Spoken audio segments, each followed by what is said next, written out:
Welcome to Live from Dennis's house, only on 474 The Mix, where the music matters. I'm your host, Dennis Morgillo, and each week we transport you back in time to a simpler time, to a happier time, when men were men and we had a dick in the White House. Dick Nixon, of course, I'm talking about. Richard E. Nixon to you. Do you know what the E stood for? What? Millhouse, of course. So I'm going to transport you back to your parents' basement, to your teenage bedroom, rec room, attic, wherever you hung out as a kid listening to your vinyl albums. So go dust off your vinyl albums and get ready to have a lot of fun memories. Today, we are spotlighting the 1973 classic album, Raw Power by Iggy and the Stooges. Now we will hold it up for those people playing at home. So cool. So now, let's say hello to the crew and to our guests. So we have my sidekick and co-host, Cha-Cha Ferriola. Hi. My head writer, Stephen Bello. Hi, guys. And we have the band Street Walking Cheetahs here. Welcome, welcome. Make sure you're talking to the mic and no cursing. So, Stop all right. yelling at the guests. The musical director and band leader is not here tonight. Dee Dee Pie is homesick, and she's working on a special project for me. Top secret. I can't talk about it right now. So stop harassing me. I can't talk about it. So we're going to go right into the segment called Man About Town. This is where I talk about my week, what I did, fun, exciting things that happened in my world. And I want to say, first thing that's new, I am now throwing my hat into the food critic ring. That, like, what could be easier job than being a food critic, right? You eat and you write about it. Everybody knows how to eat. So this past week, we were driving past this restaurant, right? This new restaurant. Never saw it before. Oh, right. And yes. we saw the sign. It says Grandma's Meatball. Yes. And we said, oh, we got to stop there. Grandma's Meatball. Isn't that what they called you, Stephen, in elementary school, by the way? So we go in, and it's like a tiny little restaurant and right here in Manasquan, beautiful Manasquan, New Jersey, right? And it was their first night ever opening. Yep. And they weren't expecting real people. They just were expecting like friends and guests Right. and relatives, but they let us come in anyway. And it started off on a bad foot because they said, oh, you can sit anywhere you want. There was nobody else in the place, right?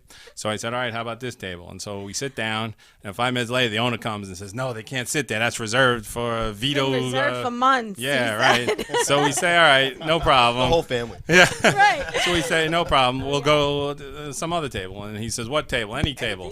I said, how about that table? He goes, oh, no, that one's reserved too. So then. How about We have this area in the kitchen you can sit. That's right. Yeah. So Wow. you pick the table and we'll sit it anywhere you want. Yes. So we finally got down. We sat down and we said, all right. And they were blasting rock music, which was Yeah. really weird because it was a weird. nice little Italian restaurant, right? So then they dimmed the lights and they put on some Frank Sinatra and we Right. said, this is nice now. And then we got the food, and the food was amazing. It was homemade. I wanted it real simple, so I got the spaghetti and meatballs, and it was homemade pasta with the most amazing, like your grandma's meatballs for Yes. sure. So I am giving a shout out to that place, and I will recommend it highly. 5 stars. Would you agree with that? I absolutely agree. Okay. It was great. So, and then what else did I do? All right, I want to talk about this. You guys probably can relate to this, that Saturday night I played with my band and the De Silvers, and we were playing in this place, and we show up, and on the poster that they have up on this wall, this real nice printed poster, it has a different band name for that night, for some other band. And we said, all right. And then we look on the website, and it's yet a different band. And then they had a little chalkboard with the third band's name written on that, and none of it was the De So Silvers. they were hoping that everybody or anybody was coming but the De Silvers. Yeah, Right? but- Would you assume that? You're trying to get all 4 crowds. Yeah, right. Everyone's playing tonight. The Beatles and then the De Silvers. Stones, we got the Who coming on next. But then we go to, it was our first time there, right? So we go, all right, it's time to set up now. So we're looking around in the area where the band's supposed to go, and we say, where's the outlet? And the guy comes over, oh, hold on, I got to get the outlet for you. I was like, what? You got to get the outlet? How do you get an outlet? Where do you get an outlet from? So apparently it's like only one outlet in this place. So they had to, shut off something in the kitchen. And he had to go up into the ceiling and pull a power strip down from out of the ceiling. So when he opens up the ceiling, those drop ceilings, it's like all this dust and like dead bugs falls on the singer's head, and we're like, oh my god. Do you guys play in places like this? You better believe it. That's our bread and butter. Yeah, absolutely. That's Okay. you know. That's but hardcore. like I said, besides that, it turned out to be a lot of great fun. Yeah. We played great, had a lot of fun. We met a lot of interesting people, and I'm sure you guys do that too. Every time you play, there's freaks and beggars and hangers-ons, and you end up with a new manager, a drunk guy who wants to be your manager at the end of the night, or the impresario. Oh, I can get you in anywhere. Stick with me. Yeah. And then, he's like telling you, oh, yeah, I can do anything for you. And then at the end of the night, you go outside, and he's lying face down in his own vomit outside, right? And we're like, all right, well, maybe we better put our hope somewhere else. So, and what else is going on this week? It was National Coffee Day the other day. One of my favorite days. So we get free coffee. And you know what that Yeah. means? That means that I had 17 cups of coffee and I threw up. It was awesome. Well, I haven't slept since yesterday. It was Paul coffee. Right after The your night eyes. before last. So, yeah. Yeah, so that works out good. I got to say, though, that I do this craziest thing on National Coffee Day for stuff just to save $1. You know, the coffee costs Right. $1, and I'll go like 100 miles out of my way, and I'll miss work just so I can get a free cup of coffee. But Well, I did something I never do. I feel so guilty taking the coffee that I actually brought donuts for the office because I felt guilty. I'm not paying for this. Right. Like the lady is like, "Hey, you know what? If you're just taking the coffee, you don't have to get online." And I'm like, oh, but I am buying something. Like a pathetic. so now that free cup of coffee costs you $7 now, right? Exactly. They guilt you in. That's the whole- it's the whole do. Hey, we're gonna give this to you for free, They but want to Yeah. enjoy their coffee more. you don't have to than get we in line. It's fine. Yeah, come on, Todd. You started talking to the mic. Yeah. What do you- All right. Sorry, I'm so learning. The drummer and I talk the most. So. Oh, the drummer does? Wow. These two don't. See, because They share the same brain. for those playing at home, we have the band here, and it's a very small studio, so we jammed everybody in here. But we don't have 7 mics for everybody. We only had 6. So I asked who talks the least, and of course that was the drummer and the bass player. They told me, but it turns out it's the guitar player and the bass player. It's a trick, so they have to share a mic. Steven. So if you Say hi, Steve. Hello. if you hear silence, that's there the anybody drummer out and there? the bass player. I can't hear Anybody anybody. out there? So, all right, I really needed Dee Dee for this story, though, because Dee Dee is from Puerto Rico, and she's my translator. But the other day, I got into an elevator, and there was 2 Spanish girls in there, and they think they were talking about me. Why? But because I heard them saying, like, Spanish words and then, like, laughing. So I assumed what they were saying Oh, was... they definitely were talking They were like, about you know, I think they were saying this handsome, Guapo. charming guy. They were in love with you. But the words they kept saying Matagon and Bendejo, they kept saying. So I'm pretty I thought sure we couldn't curse. I was just thinking. To which audience now? I think that's a bad word in Spanish, but if I don't know, I can say it, right? Ignorance is bliss. It's true. Yes. All right. So then after that, the last thing I did this week was I went to the record store to get some new albums. Yes. And I went to the record store in Howell, New Jersey. Anybody know this record store? It's actually called The Record Store on Route 9. Yes. And I spent hours there. I can just spend my whole day. Not only just records, they have collectibles Video too, games, and toys. action figures. Yes. Yeah. So it was a great place, and I got a couple nuggets. I even forget what I got now. All right, now let's meet our guests, the Street Walking Cheetahs. Welcome, guys. Welcome. Hey. I'd like Thanks for to having introduce the band now. On one way or the other, my right or left, we have on vocals, we have Mike. And then raise your hand, say hello. Hi, guys. And then we have on guitar, we have Steve. Hi, I'm Steve. And then on bass, we have Chris. Yo. And then on drums, we have Todd. Good evening. Hey, welcome here. So, all right. So now I want to hear everything about you guys. I want to know how you decided to be. Oh, well, let me explain this. Street Walking Cheetahs. You are in how would you describe it? A Stooges or Iggy Pop tribute band, or? We are a Stooges / Iggy Pop tribute band. Both. Perfect. Yes. All right. So Going for all of his coolest hits and obscure B-sides as yes. well. So, and we actually saw you perform at the Asbury Park Yacht Club in Asbury Park, New Jersey. You guys were amazing. That's why love to have you guys here. And now, so tell me how you guys got together and how you picked. All right, we're gonna do Iggy Pop tribute. Whose idea was tell this? the story? It's your It's you. I put it together. I always wanted to do a tribute band of some kind. At first, I was thinking Beastie Boys, but Wow. then me and Mike are on the same hockey team in Red Bank, and we were at the birthday. Right. It was my birthday party. After the game, we had just won. And we went to the Wall Street pub, and Mike put on Raw Power. I put on like 4 or 5 Stooges songs. Search and Destroy comes on, and he starts singing along to Search and Destroy. And I was like, inebriated. You sound just like Iggy Pop. We should start an Iggy Pop tribute band. And I said, I've been talking about that for a couple of years now with my brother, but he moved to California. And then The seed was planted then. And I knew Todd from, we work at the same school. I knew he was a drummer, and he also loved Iggy Pop. So I had 3 out of the 4 people ready to go. And then Chris over here, he owns his own guitar shop, B Sharp Guitars, where I get my guitar serviced. And he does the best servicing. he in does. town. I know where that place is. B You should Sharp let, you Guitars should let is him the touch your best. neck. You want to done right. Be sharp guitars.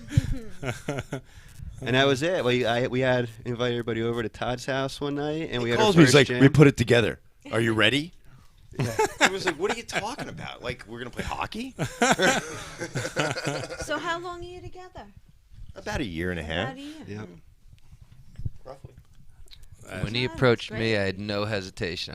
I don't even need to practice. I'm ready to go. Let's go. Plug it in. Let's start it up. The first song we played was Search and Destroy. Search and and Destroy. And just the feeling in the room when we first played, like just looking at each other, we were like, yeah, This works. this is going to be good. Yeah, that's a great idea. The Beastie Boys would have been a great idea as well, I got to say, but that would have been harder to pull off. But Yeah. Or Bowie. We have a few that we like. Or Motorhead. We always thought of Wow. Motorhead tribute. You really, when I saw you, you really did look like him. well, you don't look like him, Well, but you. no, but you had I the try to look give down. the Yeah, Illusion. idea, Yeah, the exactly. illusion. Definitely It's more did. performance art than actually like being him. I'm still being me, but I want people to understand what it was like to see him back in Yeah, '73. You did that. You Right. definitely did that. And I got to say, I like that much better. It's a little weird for me when tribute bands get too much into it, or if they have to wear wigs and Right. makeup Exactly. and things, and it just doesn't look right. Well, But- these guys want me to cut myself, but that might not. Oh, Even Iggy had to stop doing that, guys. Yeah, we got to definitely. We're going to talk about Iggy and the Stooges in a little while. But first, I want to talk about something interesting that happened that night that we came to see you. oh man, the story keeps coming up. Hold on. So after we left the Asbury Park Yacht Club, we were walking back to the car, right? So now this story I'm going to have to cut out for the radio because I told this story on the radio right after that. And the suits at the radio station clamped down on me, and they said, you can't tell this. Yeah. So I can tell it on the video, so I'm going to edit it out of the radio, but I'm going to tell it for the TV show. So we were walking back to the car, right? I get back to the car, and I open up the door, and the light comes on, and bam, right on the floor, right next to my car, is a used tampon. I hate this story. Right in the middle of the Hate it. street. And I love Asbury. you gotta love That's it. called the flavor of Yeah. Asbury. You should have taken a picture, made a did meme, take a picture called the of it. flavor of Asbury. That's what you should have does. done. That's pretty I good. still have it on my phone. I'll show I you love later. it. And then you But- got a Sgt. Pepper sandwich. I had to stand up. I know. I would have whet my appetite. The weird thing is though, because when we went in, it was not there. So by the time we got out, it was deposited Nice there. and fresh. Yeah, but the weirdest thing gift. about it, looked like it was bitten in half. It was only a jagged half of it. So I Or if don't it got stuck up there, I don't know. Oh. We can do a lot of scenarios. We should just do an interview about the we go. scenarios of what happened. Exactly. That's what I wanted to know. Like, how did this happen? Did it just fall out as this person was No. walking by? No. Did they throw Yanked it? out. It was thrown. It was at angrily someone. yanked Yeah. out and thrown on the ground with Right. disgust. That's what happened. I hope those two never saw each other again. Actually, The tampon and the girl? Oh, Or? maybe this Whoever she could. threw it at. Hey, I'm I thinking. agree. Hey, Mike. Drifted out of the Mike, this might be something up your alley. Oh, It could be like a Based new, on this conversation. Yes, hold on. That it could be like the new Cinderella. That you look for the girl with the True. glass. Wow. I don't know if I like that idea. It's not quite a glass slipper. But I do like your analogy. I like where your mind's going. That's pretty good. All right, so Censored. 3, 2, 1. All of that's getting edited out for the radio. So anyway, so like, tell us more about. You can tell us about upcoming gigs or past gigs. Anything crazy, exciting happened at a gig that you want to talk about, or anything you guys want to talk about now? We have a gig coming up this weekend at Molly McGuire's in Rumson. It should be awesome. Wow. It's gonna be a lot of fun. We have a Minutemen band, tribute band opening up for us. And That's then- awesome. Yeah, and we're I gonna got to talk to those guys. Nice Where they long think of set. doing that? They're called the Yams. The Yams? I thought it was Minutemen tribute band. nickel to nickel or something like that. All right. So anyway, I got to talk to them. How they got the idea to being a Minuteman tribute band. That's really narrowing it down a lot. So, all right, continue. Sorry. No. And then, aside from that gig, we might have something coming up in November. Actually, we do gigs with other tribute bands as often as we can. There's a Joy Division tribute band called Disorder Okay. Great in guys. the area. We've played with Straight to Hell, which is a Clash tribute band from Oh, Brooklyn. I remember that. They were on my show that night, and then I went to see the Ramones, Blitzkrieg at Stone Pony, and then I went to catch them, so I missed you guys. Oh, well, you missed out. And we But I play got with to the see you Ramones. next time. Yeah. We played with Ramon Street Band too. Yeah, Oh, with the girls? We It's played with all Rockaway girls, Bench. Yeah. Rockaway. Oh, really? How are they? Yeah. I want to get them on They're here, too, solid, but they're yeah. from New York. Nice girls, yeah. Get them out here someday. That's awesome. Yeah, so aside from that, and like Todd has actually been to the most Stooges Iggy shows out of all of us, Oh, yeah? being the youngest. I don't How many? remember every single one, but I know that I enjoyed them.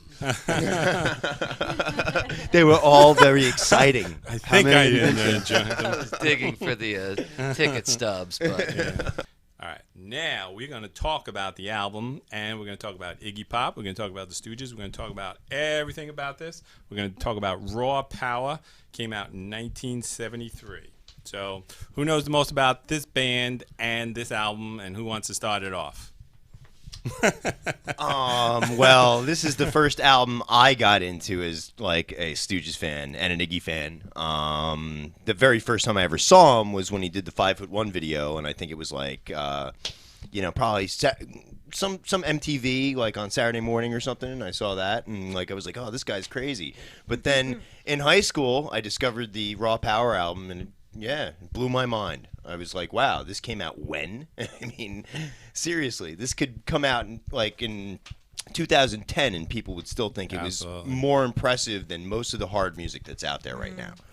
Yeah, that this was their third studio album, and actually let's say their final album It for is. that time. In reality, they got Because back Williamson together. came in, and then Right. it changed the dynamic of the band. But Yeah, so by the time this album came out, 73, they had the first two albums out. The band was officially broken up. That who was it? I believe the bassist Dave Alexander was fighting alcoholism, and he soon died in 1975 after that. Right, so Iggy, who was also in the throes of a growing heroin addiction, that the band broke up, and Iggy went to London to record a solo album, and where he met met who? Mr. David. Oh, of course, David Bowie. Right. So he had a guitar player with them. That was what's his name? James Williamson. But they couldn't find a suitable rhythm section. So Iggy said, "All right, let's get the Stooges back here. Let's get the Ashton brothers." So they came out there and they recorded the album. And it took them, I guess, about a couple of weeks to record it. And Iggy just couldn't get the mix right. He kind of messed it up. So they called in David Bowie, and they said, all right, Bowie, can you fix this? So they bring the tracks over to Bowie. It's a 24-track studio they recorded in, right? So Bowie gets the tracks, and he listens to them, and he goes, there's 24 tracks, but you only used 3 of them. Yeah, it's Sonic Mud. that on track 1 you recorded the band, track 2 you recorded the lead guitar, and track 3 you recorded the vocals. So there's nothing I can do here except raise and lower the vocals a little. So one day they got the whole mix down. For me, I think that's the beauty of it, that the mix and the rawness of it, it's, straight ahead garage power, It's chaotic. called Raw Power, and it's their nastiest record. Exactly. I think Yeah, you called him Diggy. No, I did not. I think he did. Oh, me? You did. How dare you? So the album did not come out to huge commercial success, but over the years, its influence it influenced a whole generation. That some say that it was the creator of punk rock and grunge rock music, and undeniably, it's in there. And Kurt Cobain said that Raw Power was his favorite album of all time. What do you think about that? Wow. One as well. It influenced everyone. Even, CeeLo Green? He even said it's one of his favorite albums. Huh. You know who else? My cousin Rudy likes this album a lot, too.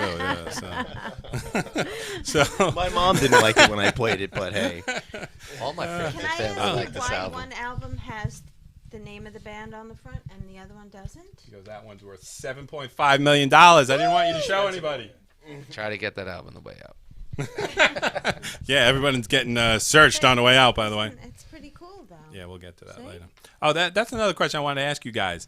That when we saw you at the Asbury Park Yacht Club, no, it wasn't that. Was it? No, it was not the Yacht Club. Anchor's It was Bend, The I think. Anchor's Bend. Anchor's That's Bend you it. saw us, I think, yeah. So there was like a whole table. It looked like of relatives and like old people and stuff like that. Was that your families there? Yeah, that was my family. That was my fans. That was Grandma. Yes, it did. Grandma, aunts, and uncles. And We pay them to purposely- come She to every requested show. China Girl that night. So come to- Did I'm she glad we really? pulled it out. She Yeah. Ah, that's definitely- awesome. She was so proud. Grandma She was loves so- China Girl. Ah, that is great.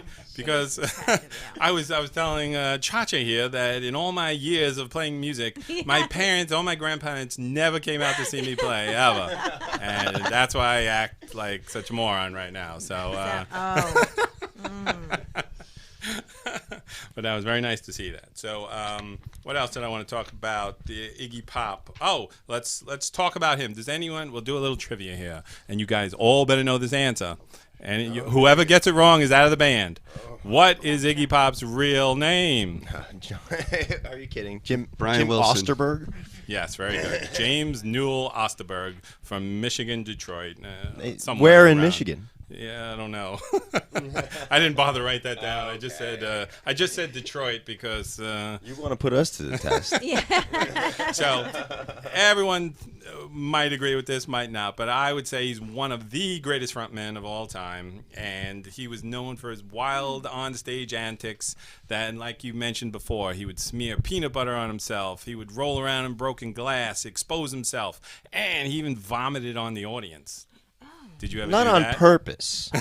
Oh. I've seen the interview, and I've even heard the story and read the story. He just didn't feel well that night, but he figured since I'm on stage, I might as well do this in a theatrical type of way, and then he vomited, and then right. he smeared it with his hands. Oh, good He had to, God. May yeah, have you vomited know. on my brother. He had to go with it. I He had to go with it. Yeah. Exactly. Tell him the story about your brother. My the brothers, mic. my older brother is the one who introduced me to the band. Two older brothers. One was listening to the Rolling Stones and Led Zeppelin, and my other brother was listening to Iggy Pop and the Stranglers and the Dead Boys and all this other alternative stuff. But he used to see him in the late 70s, early 80s, and he was having fun, and he would see him in at clubs, and he was sitting at tables, and Iggy was diving off the stage onto the table, and I don't know if my brother could recall many of the shows, but I know he had good stories about him for what little he did remember of the shows.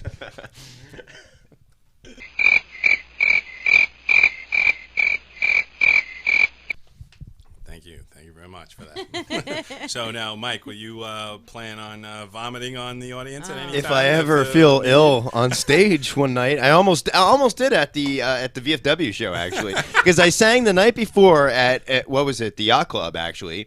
Did like an hour-long set there. It was ridiculously hot out that night. It was I think it was 98 degrees and like ridiculously humid. So the next day I had to go see American Pharoah in the Haskell. Big horse racing fan. Had to go see it. Had to see this special event. But I'm in the sun all day. And then I had to go sing at the VFW. So by the time I got to the VFW, after being on the train, like this. And, being in the sun a little bit all day, I was a little tired, but yeah, I almost vomited. I even turned to Steve and said, Yeah, I egged him on. I said, just do it. he said, I it's not like, oh, we'll slow down. He was like, really? always want to get the best performance out of him. Awesome. Whatever it as long as it takes. wasn't on Steve's grandmother, of course. Of course. Or his shoes, but, So, It would have made for a good show. I can't lie. Hey, I'm up for the moment. So that adds excitement to each of your performances now. People will go just on the hope that you'll throw up on somebody. Just like Marilyn Manson, people were hoping he was going to kill himself at one of these shows. Or Gigi Allen. Yeah, which I think he actually did. No, he never succeeded, unfortunately. That would have been the Yeah, it wasn't ultimate on live stage. performance. Wait, did you just Because, hey, it was his dream. Yeah. I would never stand in the way of a musician in his dream. So I got to say, if anyone doesn't know who Gigi Allen is, he was the most sick, demented frontman of all time. Who was a complete lunatic. He makes Iggy look like a lapdog. And who would actually like crap on the stage while he was playing and attack women in the audience and just unmentionable things we can't even talk about. I on a don't think family I show. know who this is. Yeah, you don't want to know. Okay. Not a girl's kind of. No, it's not a band. girl's Not band. girl-friendly. He's not very girl-friendly. Okay. Yeah. So, and he also, Iggy Pop invented the stage dive. Did you know that? No. Yes, that's what they So say. anytime you stage Pretty dive, he impressive. gets 25 cents now. So That's what I was trying to explain before, that he did stage dive onto my brother's table at Oh, clubs. That- okay. Sorry that wasn't He clear. actually saw, Iggy cut himself. He saw the live stuff with the stage dives that must and have the been something. bleeding and everything. I Because gotta Iggy say, doesn't stage dive anymore. Oh no. No. He still doesn't wear a shirt though. He's 74 years I'm old. about He to still take doesn't wear mine a off. shirt. It's hot down here, man. I'm That telling looks you. good. I've already got my pants off for those people playing at home. So, and Iggy's influences. He was very influenced by the Doors and Jim Morrison, as you could see, and the Velvet right. Underground and the Rolling Stones were huge influences on him too. It is Time now is it. time. Everybody get an Yes. album. Now This- it's this good that one's we better. have two. Which This one's better though. Okay. So now this is the point in the show for all those playing home. Go and get your album. This is the point in the show where we smell the album. I love vinyl. See, I love when people So that's get it. nice. I Yes, love if you when get this, if you when get you it. smell this, No, this is you'll what know. this is what's lacking. There aren't record stores anymore. And when you would walk into a record store, Sorry, I didn't mean to smell that. Whoa. Oh, that was a big whiff. Yeah. it's special. Yes. Peanut butter and heroin. That should Sure. not smell like musty It basement. smells like a fine cheese. That one. So I can't get that.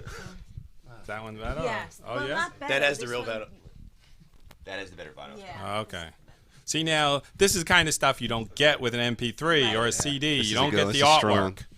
So do you agree with that, Mike? Do you? Absolutely. Yeah. See, look You at get this. to touch the vinyl, you feel it. The record, you hold it up. It's the size of your head. It really, it's a whole artistic representation of the art form. Absolutely. That's what's lacking with like MP3s and stuff like. I mean, it's good because it mass produces the music for a lot of people and they can access it, but Yeah. that's Right. where it's at. And you can take it with you and things like that. It's all right. But when Exactly. you really need to sit down and listen and hang around Exactly. in someone's basement talking about music and feeling the music, Just the you need imagery that. alone. It's Exactly. the whole thing. Right. It's artwork. Yes. As you can see up on the wall, I have albums up on my wall as artwork. If you think album covers aren't what they used to be because the music forms have changed, whereas if everybody was still had to put out a vinyl record, you would have great album covers still. Yeah, absolutely. That's Yeah. really Yeah. true. I'm going to do a whole show on how the record business changed. Seriously, you have all these great Yes. album covers. Like you'll never get another Zeppelin 2 cover where Right. they're like posing with like a turn of the century biker band, like biker group. It's like Right. that'll never happen. And again. then the Or- Rolling Stones oh, I 3D love it. cover underneath. Satanic's Majesty's Request. Yeah, nice. Yeah. Hey, no touching the albums. Let's talk about what's happening in the world. This is the news segment of the show. Yes. But there's not much happening in this day and age, right, this week. So I'm going to go back to some exciting news from 1973 when this album came out. Okay. So The Godfather, Marlon Brando won the Oscar for The Godfather that year. And he rejected the award at the Oscars. Something about Indians. Yes, he sent an Indian woman out to reject the award for him Why? Well, I'm not sure about that, but I just saw it. But do you know? because he's a twisted artist yeah. and a genius. But I didn't understand the Indian part of it. So, but I don't know. It seemed kind of cool though, so I just want to talk about Well, that. you're still talking about it. Yes, So that was but like the I did want to greatest thing say ever. that I never personally met an Indian, a Native American. Have you? No. So, you have? Sure.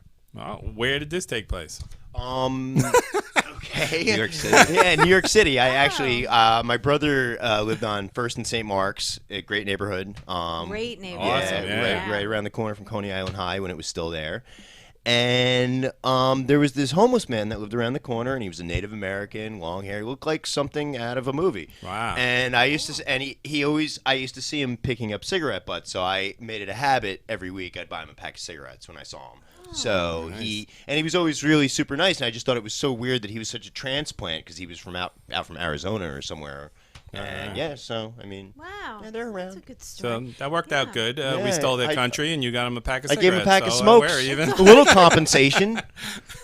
I do my part. Unlike Andrew Jackson. Here's some pox blankets. Have fun. We're square now, right?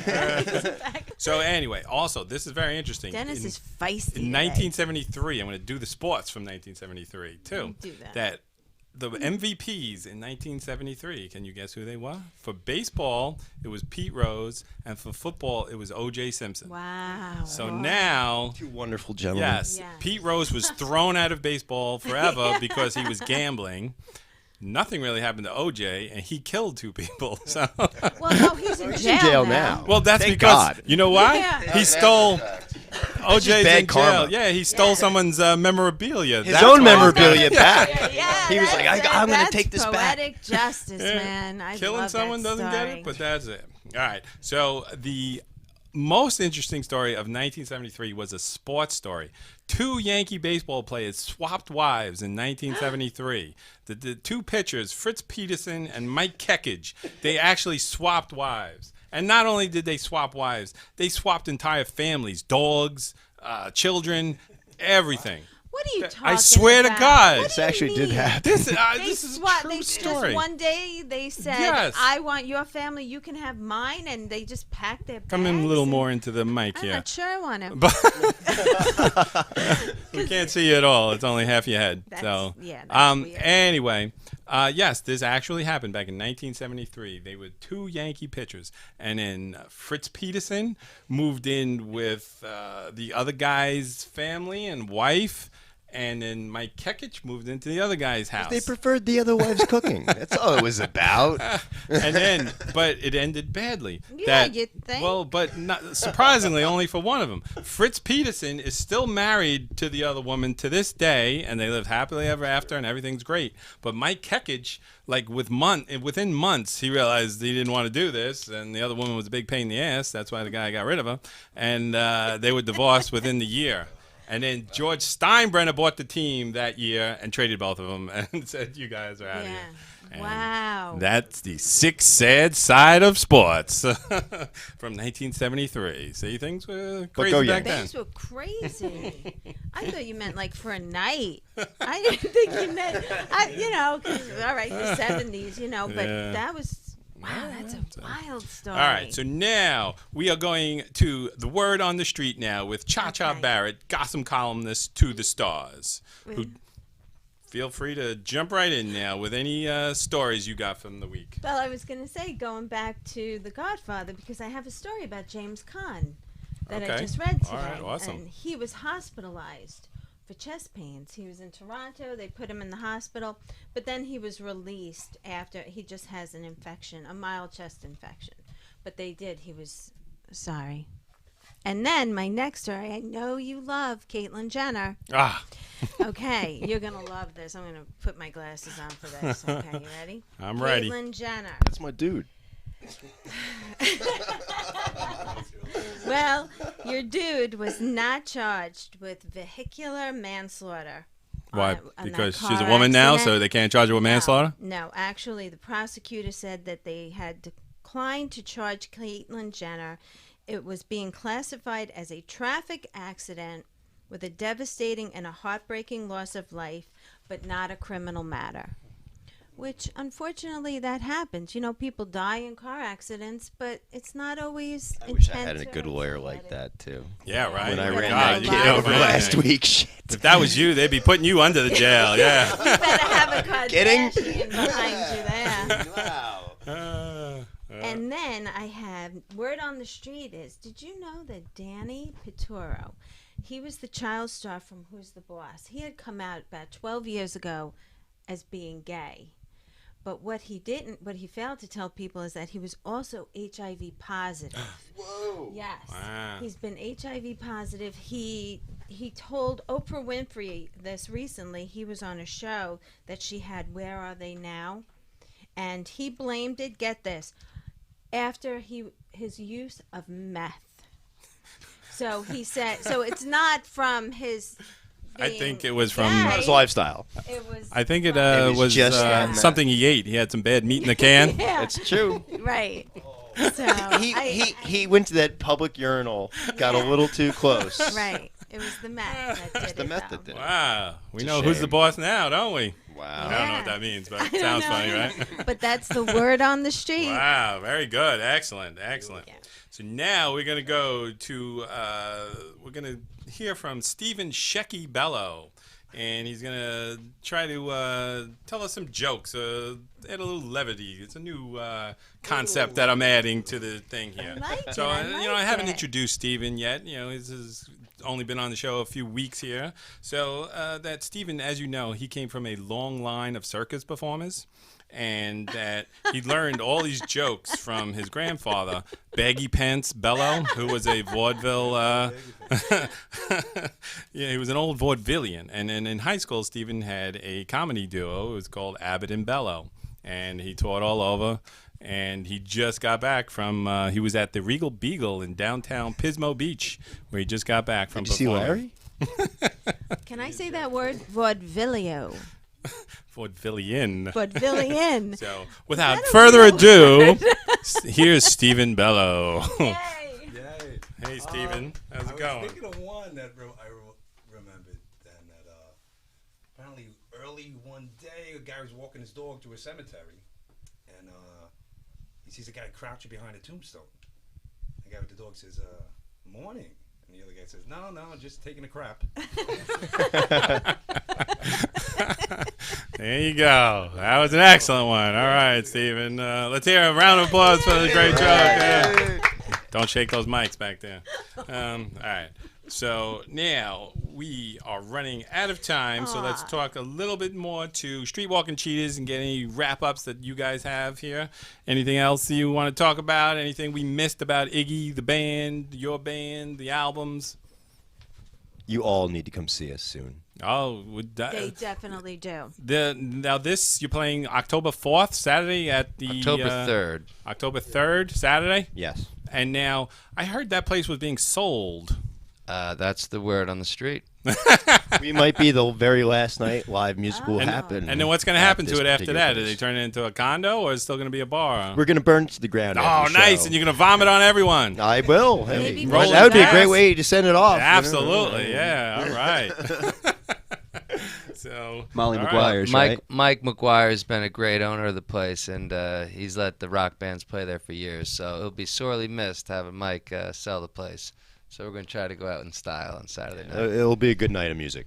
Yeah, Come that's check it out. awesome. We might have to check that out. Molly What are we doing McGuire's. Saturday? I don't think we have any plans, so Okay. that would be a really nice thing to do. Now, Go watch them so- burn the place to the but ground. what is the word on the street? Is this place going to be opening back up soon, or nobody knows? I think he might have sold it to another guy in town who owns some restaurants. So that's, okay. I'm hearing that it's going to Victor Rallo, and I don't know what he's going to turn it into yet. But he owns Undici and Birra Vino and Red Bank, so Right.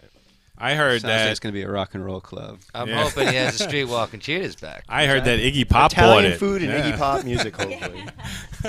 It's going to be called Grandpa's Meatball. Grandpa.